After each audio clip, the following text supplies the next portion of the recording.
Welcome to my Tally class number 5. నిన్నటి class తోటి మనం బ్యాలెన్స్ షీట్లో ఉన్న టూ సైడ్స్ ఉన్న గ్రూపుల గురించి మనం మాట్లాడుకున్నాము. ఒకటి లయబిలిటీ అంటే సోర్స్ ఆఫ్ ఫండ్స్, రెండోది అసెట్స్ యూటిలైజేషన్ ఆఫ్ ఫండ్స్. దానివల్ల ఏంటంటే ఎప్పుడైనా సరే మనకి ఒక బిజినెస్ ఆర్గనైజేషన్ యొక్క ఫైనాన్షియల్ స్టేటస్ మనం తెలుసుకోవడానికి నిన్నటి వరకు చదువుకున్న గ్రూపింగ్ మనకి హెల్ప్ అవుతుంది. That is balance sheet. ఇప్పుడు ఏంటంటే రియల్గా ది ఆబ్జెక్టివ్ గురించి, బిజినెస్ ఆబ్జెక్టివ్ గురించి ఇప్పుడు మనం సంబంధించిన గ్రూపుల గురించి మనం మాట్లాడుకుందాం. అది ఎట్లా ఉంటుందంటే ఆబ్జెక్టివ్ ఏంటంటే every business man's main motive is to to earn profit by doing some activity. అయితే ఆ యాక్టివిటీ చేయటానికి రకరకాల అతనికి అనువైన మార్గాన్ని ఎంచుకుంటాడు. కొంతమంది ఏం చేస్తారంటే మ్యానుఫ్యాక్చరింగ్ చేసి ఆ మ్యానుఫ్యాక్చరింగ్ చేసిన గూడ్స్ అమ్మి తద్వారా లాభాన్ని గడిస్తారు. రెండోది ఏంటంటే ఎవరో మ్యానుఫ్యాక్చర్ చేసిన స్టాక్స్ని వీళ్ళు కొనుక్కొని దాని మీద కొంత మార్జిన్ వేసుకుని దాన్ని సేల్ చేయటం వల్ల లాభం గడించుకుంటారు.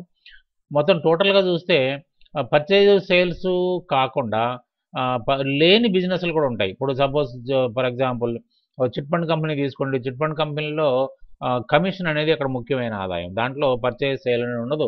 అట్లనే ఫైనాన్స్ కంపెనీ కూడా చూసుకున్నట్టయితే పర్చేజ్ సేల్ అని ఉండదు. అట్లనే ఒక సర్వీస్ యూనిట్ తీసుకున్నట్టయితే దాంట్లో పర్చేజ్ సేల్ అని ఉండదు. అంటే ఎవరికి అనువైన బిజినెస్ని వాళ్ళు ఎంచుకున్నప్పుడు దాంట్లో పర్చేజ్ సేల్ లేనంత మాత్రాన మనం మన యాక్టివిటీని దీంట్లో రికార్డ్ చేయలేని పొజిషన్ అంటూ ఉండదు. సో దానికి అనుగుణంగా మనకి గ్రూపింగ్ డివిజన్ అయింది. దీంట్లో కూడా ఏంటంటే purchase sales, direct income, indirect income, direct expenses, indirect expenses అని మనకి 6 ప్రధానమైన గ్రూపులుగా తయారు చేశారు. సరే, సబ్ గ్రూపులు దాంట్లో ఉన్నట్టు బ్యాలెన్స్ షీట్లో ఉన్న ఆ గ్రూపులకు ఉన్న సబ్ గ్రూపులు దీనికి కూడా ఉంటాయి. సరే, మనం ఈ గ్రూపుల్ని క్షుణ్ణంగా తెలుసుకున్నట్టయితే మనం business profit and loss account లేకపోతే ఇన్కమ్ అండ్ ఎక్స్పెండిచర్ అకౌంట్ మనం తెలుసుకోవడానికి చాలా సులువుగా ఉంటుంది. సో దీంట్లో మొదటగా మనం పర్చేజ్ సైడ్కి వెళ్దాం. పర్చేజ్ సైడ్కి వెళ్తే ఏంటంటే it means the materials acquired for sale or for consumption in the process of manufacturing or in the execution of contract works. చూడండి, పర్చేజ్ అనేది చాలా అర్థాలు ఉంటాయి. చూడండి, purchase of material, purchase of tradable goods, purchase of machinery, purchase of stationery, అన్నిటికీ purchase అనే ఉంది. కానీ ఆ purchase of materials and purchase of tradable గూడ్స్లో పర్చేజ్కి ఉన్న అర్థం వేరు, అట్లనే purchase of machinery and purchase of స్టేషనరీకి ఉన్న అర్థం వేరు. ఎట్లా దాని అర్థం ఏంటో చెప్తున్నాను. అసలు పర్చేజ్ అంటే ఇక్కడ అర్థం మీరు బాగా అర్థం చేసుకోవాల్సింది ఏంటంటే it is meant for sale. అంటే అమ్మటం కోసమే కొని ఉండాలి, లేకపోతే ప్రాసెస్లో కన్జ్యూమ్ చేయడం కోసం కొని ఉండాలి, లేకపోతే వర్క్ ఎగ్జిక్యూషన్ చేసినప్పుడు కాంట్రాక్ట్ వర్క్ చేసినప్పుడు ఆ ఎగ్జిక్యూషన్కి కావాల్సిన ఐటమే అది అయి ఉండాలి. అది సేల్ కోసం కాదు. ఇప్పుడు సిమెంట్ కొంటాం, ఐరన్ కొంటాం, బ్రిక్ కొంటాం, శాండ్ కొంటాం కాంట్రాక్ట్ వర్క్లో. That is not meant for sale. That is to utilized in the execution of work. అట్లనే raw materials will be purchased in the process of manufacturing. So those are not meant for sale. Those are meant for consumption in the process of manufacturing. So some goods are purchased which is meant for sale. So some computers were purchased in a by a computer dealer to resell them. So ఏంటంటే మనం అది sale చేసుకోవడం కోసం దాంట్లో కొంత margin కలుపుకొని sale చేసుకోవడం కోసం. కాబట్టి ఏంటంటే పర్చేజ్ అనేది మీరు క్లియర్గా అర్థం చేసుకోకపోతే డిఫరెన్స్ కనిపిస్తుంది మీకు. ఎందుకంటే asset may be purchased or goods may be purchased. ఎసెట్లను కూడా తీసుకెళ్ళి పర్చేజ్లో పెట్టేసాం అనుకోండి, అది మీకు రెవెన్యూ అకౌంట్లోకి వెళ్ళిపోతుంది. వెళ్ళిపోయేటప్పటికి మీకు profit and loss account difference కాకుండా మీ బ్యాలెన్స్ షీట్ కూడా డిఫరెన్స్ వస్తుంది. కాబట్టి మీరు అర్థం చేసుకోవాల్సింది ఏంటంటే మీరు ఏ బిజినెస్లోకి ఎంటర్ అవుతున్నారు, ఏ బిజినెస్కి సంబంధించిన డేటాని మీరు ఎంటర్ చేస్తున్నారు, ఆ బిజినెస్ యొక్క ముఖ్యమైన ప్రాసెసింగ్ ఏంటి అది మీరు తెలుసుకుంటే పర్చేజ్కి అర్థం ఈజీగా తెలుసుకుంటారు. దానికి ఎవరో సలహాలు సందర్భాలు దీంట్లో అక్కర్లేదు. దీంట్లో ఈ హెడ్లో మీరు రాసుకోవాలి purchase of raw materials or materials. Raw material means material utilised in the process of manufacturing. Material means materials utilised in the execution of work. అక్కడ డిఫరెన్స్ ఉంది. పర్చేజ్ ఆఫ్ ట్రేడబుల్ గూడ్స్ అంటే ఒక వస్తువును కొన్ని దాని మీద కొంత మార్జిన్ కలుపుకొని మనం సేల్ చేసేస్తాం. దీంట్లో ఏ విధమైన మార్పు మీరు చేయరు. యాజ్ ఇట్ ఈజ్గా అదే ప్యాక్ తీసుకెళ్ళి కస్టమర్కి అమ్మేస్తారు. అట్లనే purchase returns and purchase returns out words అంటే పర్చేజ్ చేసినప్పుడు మనం ఆర్డర్ చేసిన దానికంటే ఎక్కువ రావడం కానీ లేకపోతే మధ్యలో డ్యామేజ్ అవ్వడం కానీ ఇవన్నీ అయితే మనకు we will return back the material to the supplier. So ఇది పర్చేజ్ రిటర్న్స్ అనేది వేరే హెడ్లో పెట్టుకోకుండా పర్చేజ్లోనే పెట్టుకోవాలి. దానికి కారణం ఏంటంటే to know the net volume of quantity. అంటే ఒక 100 యూనిట్లు కొన్నాం, దాంట్లో 20 యూనిట్లు రకరకాల రీజన్స్ తోటి మనం రిటర్న్ చేసాం అనుకోండి, టోటల్గా నెట్ క్వాంటమ్ ఇక్కడ ఎంత వస్తుంది? 80 యూనిట్సే వస్తుంది. ఆ 80 యూనిట్స్ కాస్టే మనకు ప్రాఫిట్ అండ్ లాస్ అకౌంట్లో వెళ్తుంది తప్ప వేరే వెళ్ళడానికి లేదు. సో మీరు అది బాగా గుర్తుపెట్టుకోవాలి. సేమ్ యాజ్ సేల్స్లో కూడా it is also a primary group. దాంట్లో ఏంటంటే sales inward or returns inwards, దాంట్లో పర్చేజ్ రిటర్న్స్ లాగా ఇది కూడా ఉంటుంది. తర్వాత sale of immovable properties and buildings constructed for the purpose of sale. అంటే immovable properties, land and buildings మామూలుగా అదర్ బిజినెస్లో అయితే మీకు అది ఎసెట్ కింద వస్తుంది, దాన్ని సేల్ కింద రాయడానికి వెళ్ళేది. మనం మెయిన్గా అక్కడ ఏం రాసాము, ఏదైతే వస్తువు కొంటున్నామో దాని పర్పస్ ఏంటి, కొన్నప్పుడు అమ్మడం కోసమే కొని ఉండాలి. కానీ ఇక్కడ మీకు రియల్ ఎస్టేట్ బిజినెస్లో ఎలా ఉంటుందో బిల్డర్ ఉద్దేశాలు ఏంటంటే you will purchase land, you will construct a house on that and you will sell it. అతను బిజినెస్ అది. సో నేచర్ ఆఫ్ బిజినెస్ ఇక్కడ డిఫరెంట్గా ఉంది మీకు. కాబట్టి ఏంటంటే మీరు అది చూసుకుని దాని మీద సేల్లోనే వేసుకోవాల్సిన అవసరం ఉంది. అందరికీ రాదు, రియల్ ఎస్టేట్కి బిల్డర్స్కి లోనే వస్తుంది. తర్వాత ఇందాక చెప్పినట్టుగా డైరెక్ట్ ఇన్కమ్. డైరెక్ట్ ఇన్కమ్ అంటే ఏంటి? అయితే ఇందాక చెప్పినట్టుగా మొదట్లో మీకు చెప్పినట్టుగా అన్ని చోట్ల పర్చేస్ ఉండదు, అన్ని చోట్ల సేల్స్ ఉండదు. మరి లేకపోతే ఈ ప్యాకేజీ మరి ఎట్లా ఉపయోగించుకోవాలి? ఇంకోటి దీంట్లో ముందుగా చెప్పాల్సింది చెప్పలేదు. ఇంకోటి ఏంటంటే it is a common package. ఎవరికైనా సరే ఇదే ప్యాకేజ్, మ్యానుఫ్యాక్చరర్ అయినా ఇదే ప్యాకేజ్ వాడుకోవాలి, ట్రేడర్ అయినా ఇదే ప్యాకేజ్ వాడుకోవాలి, ఒక కాంట్రాక్టర్ అయినా ఇదే వాడుకోవాలి, ఒక సర్వీస్ ఇండస్ట్రీ అయినా ఇదే ప్యాకేజ్ వాడుకోవాలి. దానికి అనుగుణంగా మన గ్రూపింగ్లు మనం రీనేమ్ చేసుకోవడం కానీ, ఆల్టర్ చేసుకోవడం కానీ, లేకపోతే సబ్ గ్రూపులు ఏర్పాటు చేసుకోవడం కానీ జరుగుతుంది. ఇది మీకు ఏ బిజినెస్కి తగినట్టుగా ఎలా చేసుకోవాలనేది మనం యాక్చువల్గా టాలీలోకి ఎంటర్ అయినప్పుడు మనం will have a clear discussion on that. So అది అలా వదిలిపెట్టండి. సో డైరెక్ట్ ఇన్కమ్ అంటే పర్చేజు సేలు లేని చోట్ల మీకు డైరెక్ట్ ఇన్కమ్ కింద పోస్ట్ కావాల్సి వస్తుంది. ఎందుకంటే రెసీట్ సైడ్ వచ్చేటప్పటికి సేల్స్ ఇక్కడ లేవు. కాబట్టి ఏంటంటే మనం దాన్ని ఆ విధంగా వాడుకోవాలి. దీంట్లో మెయిన్గా ముఖ్యమైన ఎగ్జాంపుల్ చెప్తాను. Interest income in finance company. Finance కంపెనీలో డబ్బులు వడ్డీకి ఇస్తారు, దానిపైన వచ్చిన వడ్డీ మాత్రమే ఇక్కడ మెయిన్ ఇన్కమ్. ఇక్కడ సేలు పర్చేజ్ లేదు. అట్లనే chit commission in chit fund company, service charges in service unit, commission in consignment business, brokerage in brokerage business, transport receipts in transporting system. ఇప్పుడు మీకు నవత కానీ ఎస్ఆర్ఎంటీ కానీ ఇవన్నీ వాళ్ళు ఏంటి ట్రాన్స్పోర్ట్ సిస్టమ్. మన దగ్గర ఎక్కడికన్నా ఈ ప్లేస్ నుంచి ఆ ప్లేస్ గూడ్స్ సెండ్ చేసినట్టయితే they will charge on that.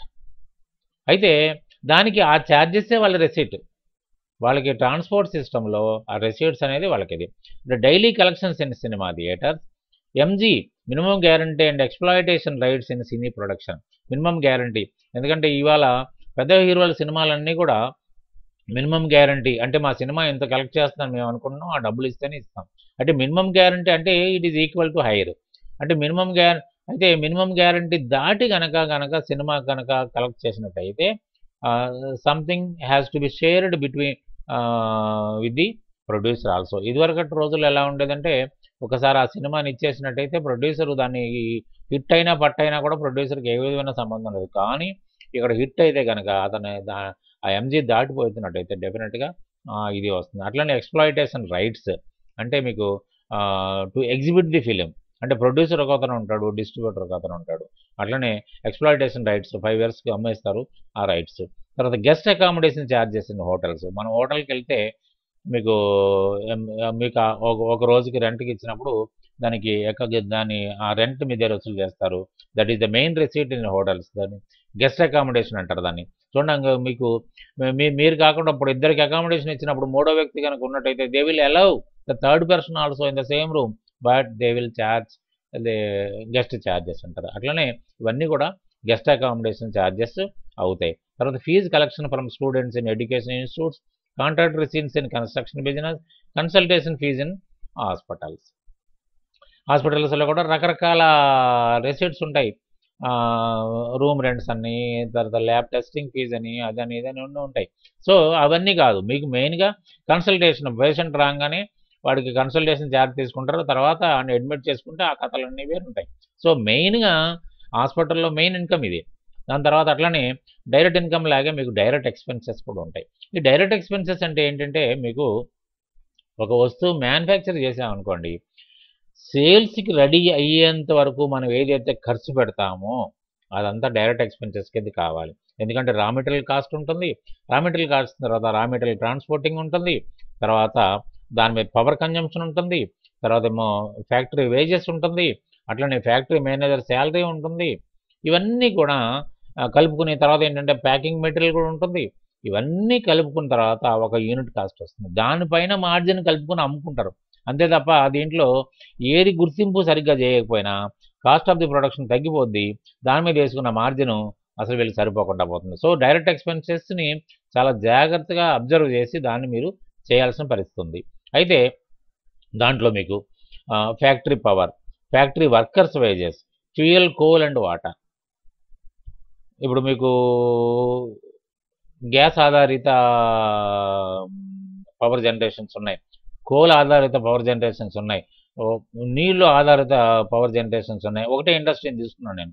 అయితే ఇవి లేకపోతే అసలు మెయిన్ అదే, మెయిన్ ఇంధనమే అది. అది లేకపోతే అసలు ఇన్పుట్ అదే, అది లేకపోతే మీకు పవర్ జనరేట్ కాదు. సో మీకు అవి. తర్వాత వర్క్ ఎక్స్పెన్సెస్ ఇన్ కాంట్రాక్ట్స్. అంటే వర్క్ ఎక్స్పెన్సెస్ ఎలా వస్తాయంటే, మీకు కాంట్రాక్టింగ్ బిజినెస్లో దేమే give they may appoint, the contractor may appoint a subcontractor and may allot a part or full work to him.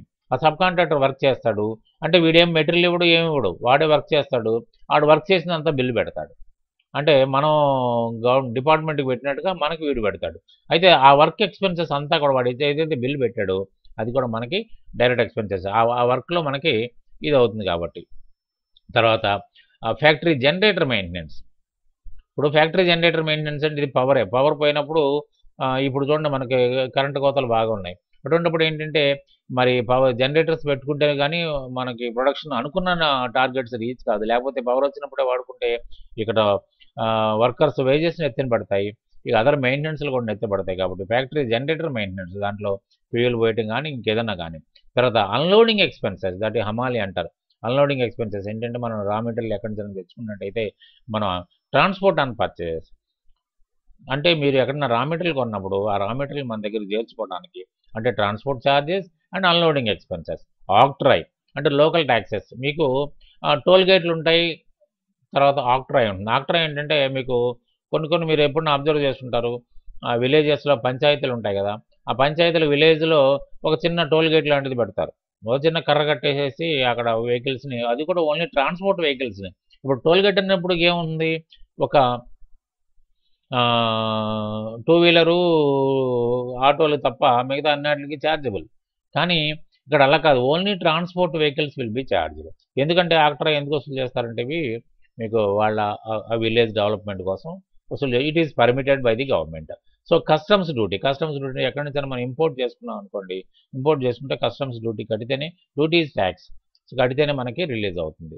So royalty అంటే ఇప్పుడు మైన్స్ అయి ఉన్నాయనుకోండి, మనం దాని మీద ఎంతైతే తవ్వుకుంటామో, మైనింగ్లో మనం ఎంతైతే డిగ్గింగ్ చేస్తామో దాని అన్నిటి మీద మనం రెంటల్ లాంటిది కట్టాల్సి వస్తుంది. That is what is called as లా.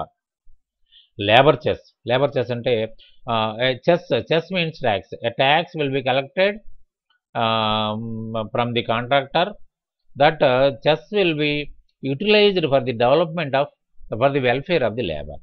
అట్లా ఆ విధంగా మనం కొంత కంట్రిబ్యూషన్ తీసుకుని దాన్ని లేబర్ యొక్క వెల్ఫేర్ యాక్టివిటీస్ కోసం ఖర్చు పెడతాం. NAC national academy of construction.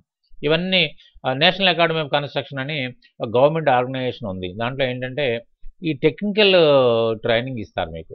అంటే it may be you may be sponsored by a contractor who is a member of the society, the association, or you may join by paying fees. అక్కడ ఒక మంచి training, practical training దొరుకుతుంది మీకు. Cantonment cess. Cantonment అంటే military ఏరియాలో మీకు చూసుకుంటారు, మీకు జూబ్లీ బస్ స్టాండ్ కాడ, అట్లో పికెట్ కాడ మీకు ఒక పెంకుటిల్లు ఉంటుంది, అక్కడ మీకు ట్రాన్స్పోర్ట్ వెహికల్స్ వాళ్ళు కూడా కలెక్ట్ చేస్తారు ఆ ఏరియాల నుంచి పాస్ అయినందుకు. అది జస్ట్ లైక్ ఆక్ట్రాయ్ లాగా. సో తర్వాత recoveries by department for supplies or for services. అయితే మీకు during the course of execution of work you may be supplied water, you may be supplied fuel, you may be supplied rock, you may be supplied sand. ఇవన్నీ కూడా అయితే ఏమవుతుంది మీకు ఇవన్నీ కూడా మీకు వాళ్ళు సప్లై చేస్తారు, దానికి ఛార్జ్ చేస్తారు. తర్వాత ఏంటంటే మీకు బిల్స్ ఇచ్చినప్పుడు ఈ రికవరీస్ అన్ని వాళ్ళు మీ బిల్ నుంచి కట్ చేసుకుని మీకు డబ్బులు ఇస్తారు. సో ఇది మనం కొన్నా డబ్బులు కట్టాల్సిందే, గవర్నమెంట్ సప్లై చేసినా డిపార్ట్మెంట్ సప్లై చేసినా కూడా డబ్బులు కట్టాల్సిందే. కాకపోతే ఏంటంటే వాళ్ళు మీకు మనకిచ్చి బిల్లులో వాళ్ళు తగ్గింపు చేసుకుంటారు. తర్వాత film hires and MG and film distributors hire and cinema halls. ఇందాక చెప్పినట్టుగా ఫిల్మ్ అద్దెకి తీసుకుని నడపడం కానీ లేదా ఎంజీ తీసుకుని కానీ థియేటర్స్లో ఆడుకోవడానికి. INR and show tax in cinema halls. INR అంటే ఇండియన్ న్యూస్ రివ్యూ. ఇప్పుడైతే కనపట్టలేదు కానీ మీకు ఒకప్పుడు మీరు సినిమా మొదలయ్యేటప్పుడు ఇండియన్ న్యూస్ రివ్యూ వేసేవారు ఒక రీలు. అంటే దేశంలో జరిగే ఆటల పోటీలు కానీ ఇంకోటి కానీ ఇవాళ టీవీలు ప్రాచుర్యంలోకి వచ్చిన తర్వాత అవన్నీ రెగ్యులర్ వార్తల్లో మనం చూస్తున్నాము. యాక్చువల్గా ఏంటంటే ఇది ఖచ్చితంగా వాళ్ళకి ఒక రీల్ వస్తుంది, 7 days ఉంచుకోవాలి, దాన్ని మనం ఎగ్జిబిట్ చేసిన తర్వాతనే సినిమా వేయాలి. కానీ అది ఎవరు ఎగ్జిబిట్ చేస్తున్నట్టు కనపట్లేదు. ఎవరన్నా దీని మీద కనుక the exhibitor is not exhibiting this అని ఎవరైనా కంప్లైంట్ ఇస్తే licence may be cancelled by the collector. అది చాలా సీరియస్ విషయం. అట్లనే show tax in cinema hall. చూడండి, ఒకసారి 4 ఆటలు వేస్తారు, ఒకసారి 5 ఆటలు వేస్తారు, రకరకాలుగా వేస్తారు. ఇప్పుడు entertainment tax is different and show tax is different. Entertainment tax ఒక ఫిక్స్ అయిపోయి ఉంటుంది, అంటే మీకు వారంలో ఒక ఫిక్స్ అయిపోయి ఉంటుంది, మీకు కలెక్షన్ వచ్చినా రాపోయిన దానికి సంబంధం లేదు. షో ట్యాక్స్ ఎలా ఉంటుందంటే మీరు ఎన్ని షోలు వేసి, ఇలా 5 షోలు వేసి ఉండొచ్చు, రేపు పొద్దున ఏదైనా అర్థాలు అసలు షోలు వేసి ఉండకపోవచ్చు, లేకపోతే 2 షోలు వేసి ఉండొచ్చు. ఇట్లా మొత్తం వారంలో ఎప్పుడు కూడా మీకు ఈ సేల్స్ ట్యాక్స్ డిపార్ట్మెంట్ అండర్లో ఉంటుంది సినిమాస్ అన్నీ కూడా. అయితే మీకు మామూలుగా అదర్ ఆర్గనైజేషన్లో ఎలా ఉంటుంది, బిజినెస్లో ఎలా ఉంటుందంటే మీకు మంత్లీ వన్స్ మనం సేల్స్ ట్యాక్స్ కడతాం. కానీ సినిమాల్లో అలా ఉండదు, వీక్లీ ట్యాక్స్ ఉంటుంది. ఇక్కడ ఎవ్రీ వీక్ ఎంత ట్యాక్స్ అయిందో show tax plus entertainment tax కలిపి మీరు కట్టాల్సిన పరిస్థితి వస్తుంది. అది మీరు బాగా గుర్తుపెట్టుకోవాల్సిన అవసరం. తర్వాత కాస్ట్యూమ్స్ ఇన్ సినిమా ప్రొడక్షన్. సినిమాల్లో మీకు డ్రెస్సెస్, హీరోయిన్ గారి డ్రెస్సులు కానీ, విలన్ డ్రెస్సులు కానీ, లేకపోతే సైడ్ క్యారెక్టర్స్ డ్రెస్సులు కానీ, అవన్నీ కూడా అద్దెకి తెచ్చిన సందర్భాలు ఉంటాయి, కొన్న సందర్భాలు ఉంటాయి. అద్దె అయినా కొనటం అయినా కూడా ఇది డైరెక్ట్ ఎక్స్పెన్సెస్కి, ఎందుకంటే it influence the cost of production ఇది. సో అట్లనే purchase of arc carbons in cinema halls. అంటే మీకు ప్రొజెక్టర్లో ఒక 2 నెగిటివ్ పాజిటివ్ అని కార్బన్ రాడ్స్ ఉంటాయి, దాన్ని స్ట్రైక్ చేస్తే ఫైర్ అవుతుంది, ఆ ఫైర్లోంచి నిప్పు వస్తుంది, ఆ వెలుగు వస్తుంది, ఆ వెలుగు మాత్రమే స్క్రీన్ మీద పడితే మీకు సినిమా మనకు కనిపిస్తుంది. So that is an important thing to witness this picture, it is more important. అట్లనే rent of set properties in cinema halls. Cinema production చూడండి, బార్ సెట్టింగ్లు ఉంటాయి, అవి ఉంటాయి. తర్వాత ఫైటింగ్ సీన్లు ఉంటాయి.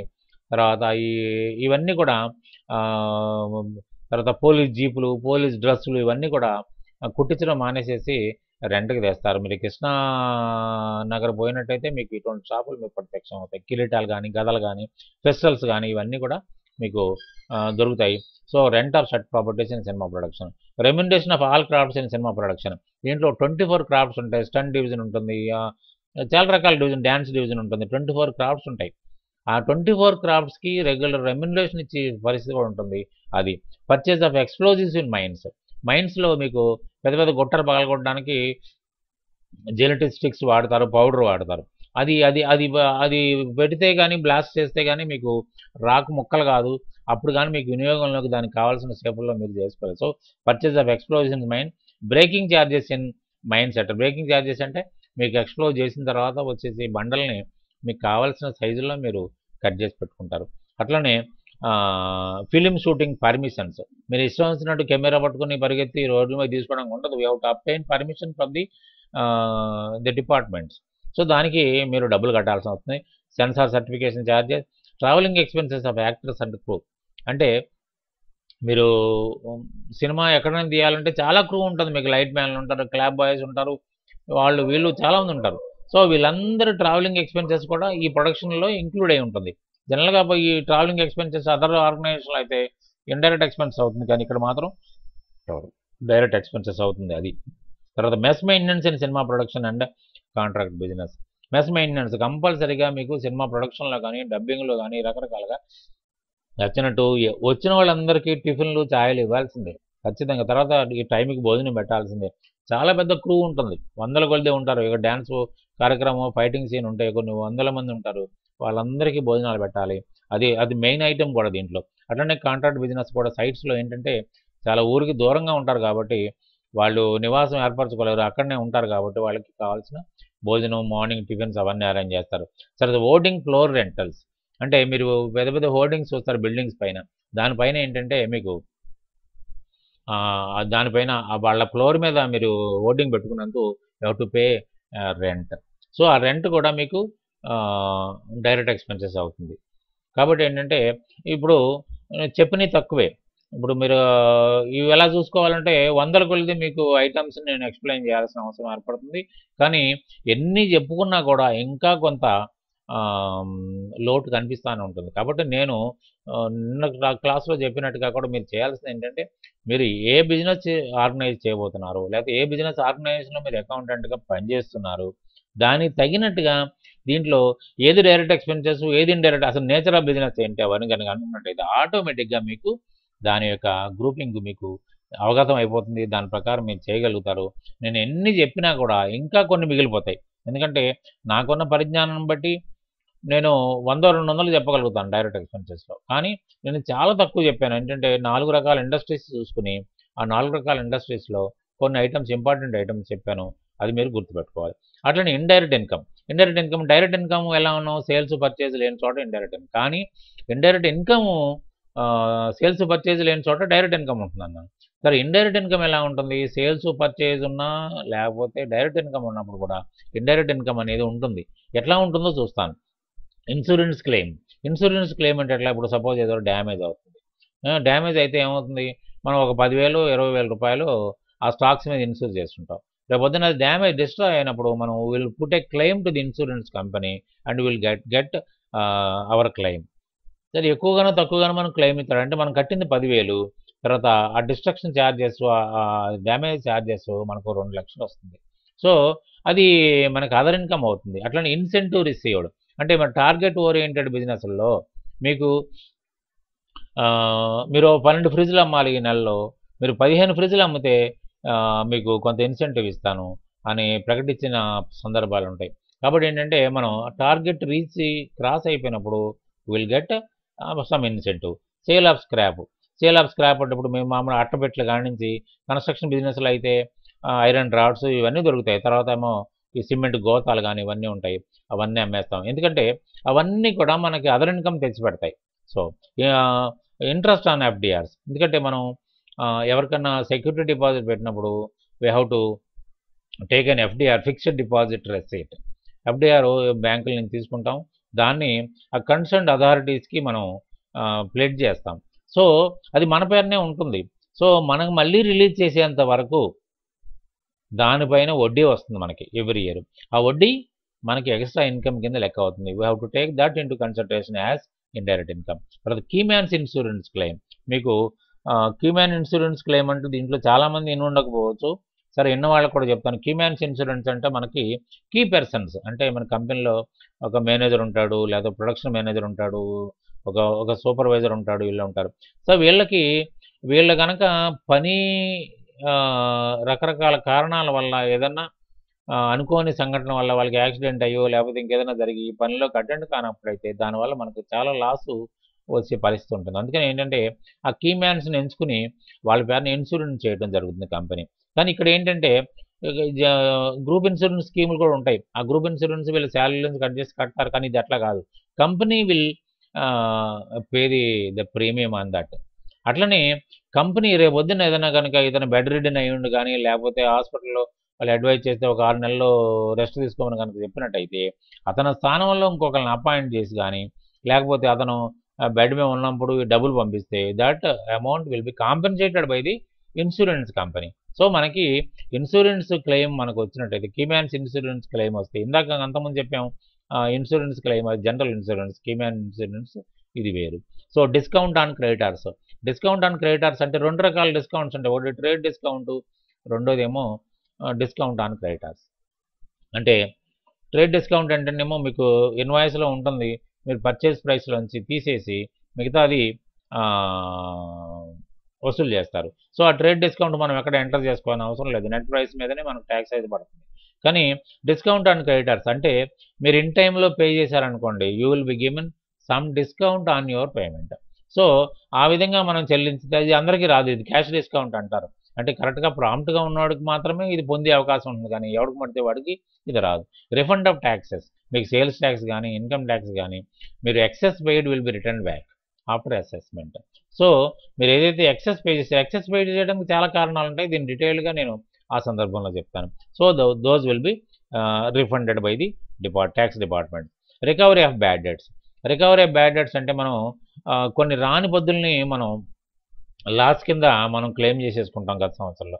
తర్వాత అనుకోని పరిస్థితుల్లో అది కోర్టుకి వెళ్ళడం జరిగినప్పుడు రావాల్సిన దాంట్లో ఒక ₹10 పావలాలో మనకి కోర్టు డిక్లేర్ చేస్తుంది, దాన్ని డివిడెండ్స్ అంటారు. ఆ విధంగా వచ్చిన డబ్బుల్ని మనకు అసలు రావనుకునే మనం ఆ రోజు ఖర్చులో తీసేసాం, ఇప్పుడు ఆ వచ్చిన దాన్ని మనం క్రెడిట్ చేసుకుంటాం. సో ఈ విధంగా ఇది కూడా మనకి అదర్ ఇన్కమ్ కింద లెక్క. Rental receipts through subletting the premises. అయితే మనకి పెద్ద ప్రైమిసెస్ తీసుకుంటాం, we're to run our venture. దాంట్లో ఏమవుతుందంటే మీకు కొంత మనకి పోటీ లేని పరిస్థితుల్లో, పోటీ లేకుండా, లేకపోతే మనకి ఇది వేస్ట్గా ఉంది, లేకపోతే ఎవరికన్నా ఇది సబ్లెట్ చేయడం వల్ల మనకు కూడా ఒక బెనిఫిట్ వస్తుందని అనుకున్నప్పుడు we may sublet some portion of the premises to others. So యాక్చువల్గా టోటల్గా రెంట్ మనం కడుతున్నాం, కానీ ఇప్పుడు ఏదైతే వస్తుందో మనకి అది మనకి ఇన్కమ్ అవుతుంది. So receipts through short films and slides in cinema halls. Cinema ఆడుకున్నది మెయిన్ బిజినెస్. ఇప్పుడు స్లైడ్స్ చేస్తారు, తర్వాత షార్ట్ ఫిలిమ్స్ లక్షనో, అది సింతాలనో, లేకపోతే సంతూరనో మీకు సోపులు కనిపిస్తూ ఉంటాయి అడ్వర్టైజ్మెంట్లు, అవన్నీ కూడా ఎక్స్ట్రా ఇన్కమ్స్ అవుతాయి. తర్వాత cycle stand and canteen and cinema halls and hospitals. Cycle stand అనేది అదర్ ఇన్కమ్, అది ఎవరికో లీజ్కి ఇస్తారో వాళ్ళు లీజ్ అమౌంట్ కడుతూ ఉంటాడు, అట్లనే హాస్పిటల్స్లో కూడా. తర్వాత hoarding floor rentals erected and business premises. మనకి బిజినెస్ ప్రెమిసెస్లో ఇప్పుడు మీకు థియేటర్స్ పై కూడా కనిపిస్తాయి, పెద్ద పెద్ద బిల్డింగ్స్ పై కనిపిస్తూ ఉంటాయి. వాడికి దానిపైన మనకి రెంటల్ ఇస్తారు. ఇందాక మనం డైరెక్ట్ ఎక్స్పెన్సెస్ లాగా ఇది కూడా అక్కడ వాళ్ళకేమో ఎక్స్పెన్సెస్ అవుతుంది, ఇది మనకి ఇండైరెక్ట్ ఇన్కమ్ అవుతుంది. తర్వాత wall paintings rentals in business premises. అయితే మనకి ఈ గోడల మీద రాతలు ఏది రాస్తూ ఉంటారు, for that will be paid. So దాని తర్వాత ఫైనల్గా మనం ఇండైరెక్ట్ ఎక్స్పెన్సెస్. అంటే ఇండైరెక్ట్ ఎక్స్పెన్సెస్కి మీకు డైరెక్ట్ ఎక్స్పెన్సెస్కి చాలా అంతరం ఉంది. డైరెక్ట్ ఎక్స్పెన్సెస్ని ఎప్పుడు డైరెక్ట్ ఎక్స్పెన్సెస్ని దేనికి అంటే మనం ఒక సర్వీస్ని ప్రొవైడ్ చేయడానికి సిద్ధపడేంత వరకు కాస్ట్, అట్లనే ఒక ప్రోడక్ట్ని మ్యానుఫ్యాక్చర్ చేసి కానీ లేకపోతే కొని కానీ అమ్మడానికి సిద్ధం చేసేంత వరకు ఉన్న ఖర్చుని డైరెక్ట్ ఎక్స్పెన్సెస్ అన్నారు. కానీ ఇండైరెక్ట్ ఎక్స్పెన్సెస్ అనేది ప్రతి బిజినెస్లో ఉంటాయి. మీకు సేల్స్ పర్చేజ్ ఉన్న ఆర్గనైజేషన్లో ఉంటాయి, అదర్ యాక్టివిటీస్ ఉన్న ఆర్గనైజేషన్లో ఉంటాయి. దానికి ఏంటంటే టు మెయింటైన్ ది బిజినెస్. ఇప్పుడు మీకు ప్రెమిసెస్కి రెంట్ కట్టాలి, తర్వాత ఆఫీస్కి కరెంటు బిల్ కట్టాలి, శాలరీస్ ఇవ్వాలి, ట్యాక్సెస్ కట్టాలి, ఇవన్నీ చాలా ఉంటాయి. రిపేర్స్ మెయింటైన్ చేయాలి, వెహికల్స్ మెయింటైన్ చేయాలి, ఇవన్నిటికి మీరు indirect expenses. Indirect expenses will influence the profit and loss account, versus direct expenses will influence gross profit. అంటే డైరెక్ట్ ఎక్స్పెన్సెస్ వల్ల ఏమవుతుంది, గరిష్టంగా మనం ₹10 కొన్నాము, ₹2 డైరెక్ట్గా ఎక్స్పెన్స్ అయింది, ₹12 అయింది, మనం ₹15 అమ్మామంటే వీ గాట్ ₹3. అయితే ఆ ₹3లోంచి మిగతా ఖర్చులు తీసేస్తే నికరంగా వచ్చింది లాభమా నష్టమా మీకు తెలుసుద్ది. So direct expenses will influence the net profit and versus indirect expenses will influence the net profit, వేరే direct expenses will influence gross profit. దీంట్లో మిగతా ఖర్చులన్నీనండి ఇంట్రెస్ట్ అండ్ క్యాపిటల్. అంటే మీరు పెట్టుబడి పెట్టినప్పుడు, అంటే ప్రొపరేటరీ కన్సర్న్లో కాదు కానీ ఓన్లీ పార్ట్నర్షిప్లో, ఎందుకంటే sharing ratio maybe unequal.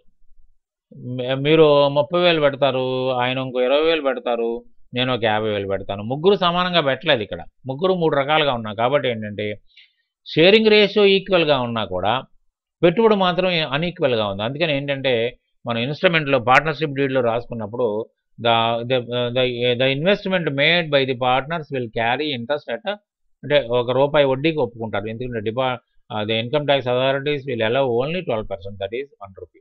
So interest and capital అనేది ఎక్స్పెండిచరే. తర్వాత salaries, rents, transport and sales.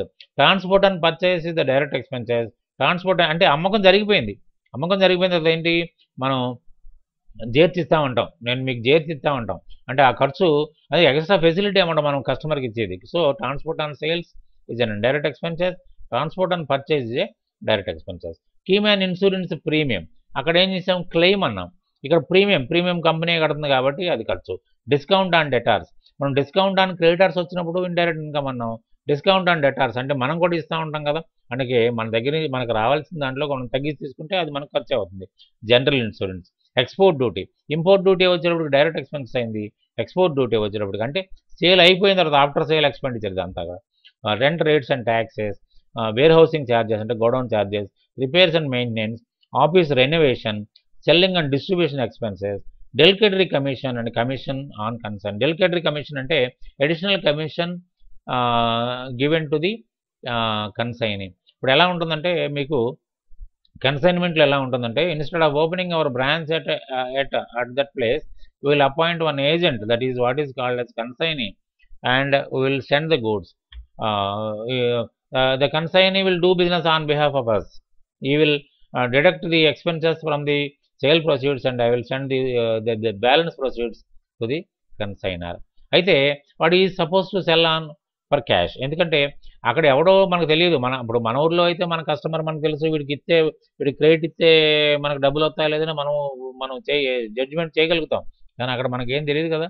అందుకని ఏంటంటే, సార్ సేల్ మందంగా ఉంది సార్, ఎక్కడ పోవట్లేదు సార్, డబ్బులు ఇచ్చి కొనుక్కుంటూ ఎవరు లేరు, మళ్ళీ క్యాష్ సేల్స్ రావాలంటే టైం పడుతుందని అన్నప్పుడు అయితే we will allow him to do credit business.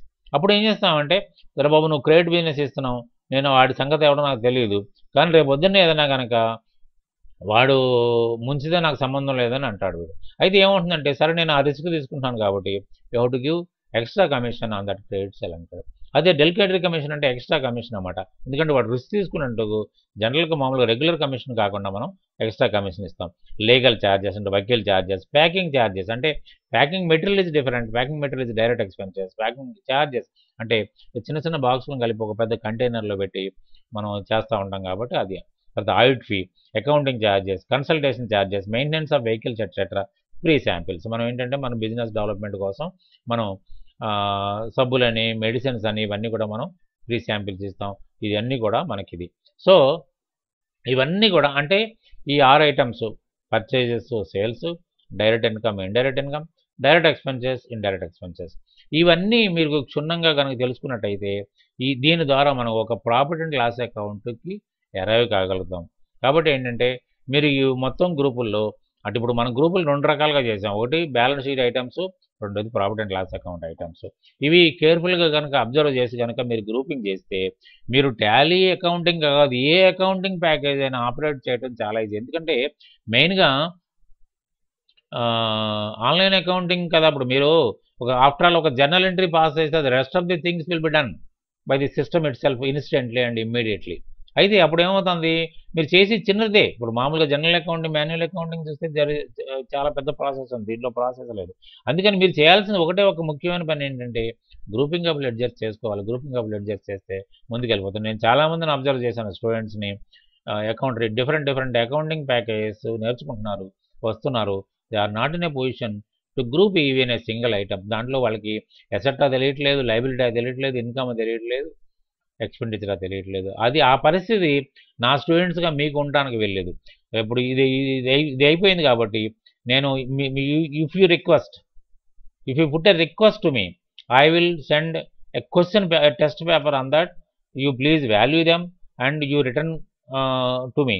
I will value them and along with that valuation paper I will send the correct key to you. అయితే మీకు ఇప్పుడు మీరు నోట్స్ ఎవరైతే తీసుకోలేదో వాళ్ళ నోట్స్ కోసం నాకు రిక్వెస్ట్ పెట్టండి. నేను మీకు నోట్స్ పంపిస్తాను. నేను మీకు పంపిస్తాను. ప్రతి చాప్టర్ వెనక మీకు క్వశ్చన్ పేపర్ అరేంజ్ చేస్తాను. ఎలా ఉంటుందంటే మీరు ఎక్కడికి ఇన్స్టిట్యూట్కి ఇక ముందు కూడా వెళ్ళాల్సిన అవసరం లేకుండా కంప్లీట్ నేను మీకు అన్ని రకాలుగా అరేంజ్మెంట్ చేస్తాను.